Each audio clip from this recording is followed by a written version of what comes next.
Hi, I'm Sifu Kuttel, and I am excited to share with you a project that I have been working on for a while and has just recently been published.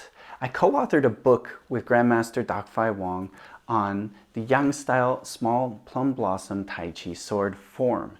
Now it is a forms book, so it is not very long, but it does cover the ins and outs of the form. It has some extra training as well as some Tai Chi history and some sword theory.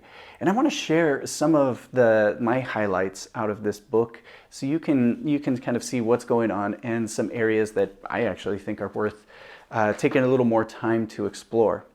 Now, first off, when you get into the book, you're going to find a brief Yang style Tai Chi history, working through past masters to present masters, and even into, moving on into the legacy into the future.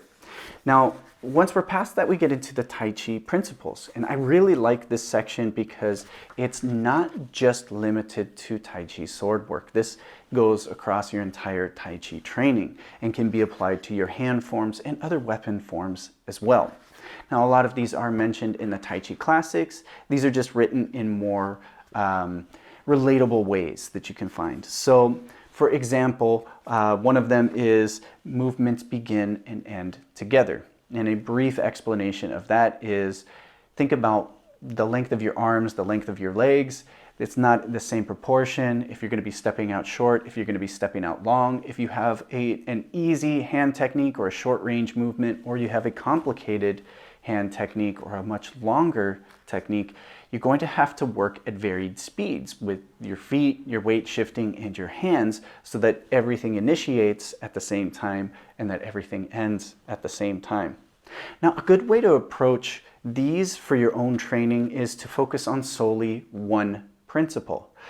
Take the time, add it to your training, focus on it when you practice your Tai Chi forms and your techniques, when you're doing drills. And then when you feel that you have a good enough grasp on it, that you don't have to think about it while you're doing it, then you can move on to the next important principle.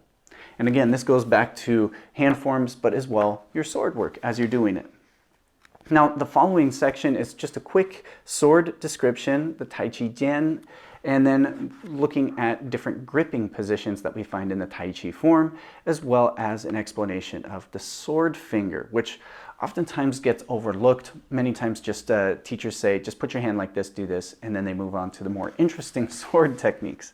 But it is good to look into the detail work and why we have our hand in this position. Now, following that is the basic exercises section, and I think this is also really important. No matter even if you're going to learn this form or not, or just apply some of the principles and you just want some extra knowledge around sword work, I think the basic exercises are important for any sword style that's using a straight sword in traditional Chinese martial arts. Now, after that, we get a quick section on Tai Chi sword theory or basic sword theory. And these are really great little lessons. And when you look at it, it may look like just a single sentence, but there's a lot within just that. So when it says something like this, when my opponent attacks with a thrust, I deflect and tap, I intercept and counter thrust, I evade and sweep. Now, this is actually giving you 3 different techniques that you can use to counter a forward thrust. So you can deflect and then follow up with a tap, you can intercept and counter thrust, or you can completely step out of the way using your footwork and sweep.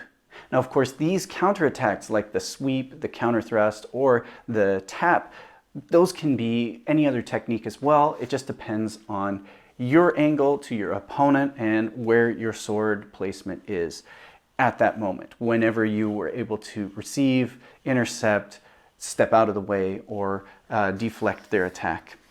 So do take some time, really think about all of these scenarios, and then look at how they apply in the form. Following that, there's a description of the form itself. And what I really like about this is it highlights a couple of sections in here. One in particular that I find really interesting is the very first one mentioned, and it's actually handing over the sword. So in a lot of other Tai Chi sword forms, you have a very elaborate way of starting with the sword in your offhand, doing some positions, poking, turning around, doing this and that before you even grab the sword. In this sword form, it's a quick draw. You just raise the sword and then go straight into a thrust. And it's a very efficient way of presenting the sword and moving to the thrust, which I think is actually quite easily overlooked, but quite advanced as well because of that efficiency in the technique. Then it moves on to the sword form itself, and each position is explained, the footwork, how to get there, what your weight distribution and your stance, what the sword technique is, and it goes throughout the entire form. Following that, you actually get a full pictorial version of the form as well as a list of the techniques, and then the book finishes up with a list of Tai Chi forms, and then about the authors, and of course, after Doc-Fai Wong, Grandmaster, there's a quick little thing about me. So I'm super stoked about this. Again, you can find this on Amazon.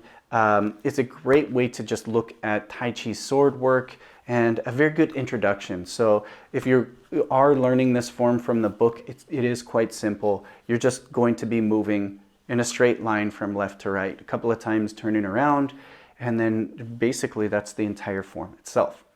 Now, if you do have this book, it's a huge help to us if you leave a review on Amazon. That's the only place that you can get this book. Whether or not you leave the star review or you leave a written review, that would be great. And otherwise, all the rest of the information is down below. Feel free to drop a comment and let us know what you think about the book. I'd love to hear it. Thanks for watching this video. I'll see you in the next.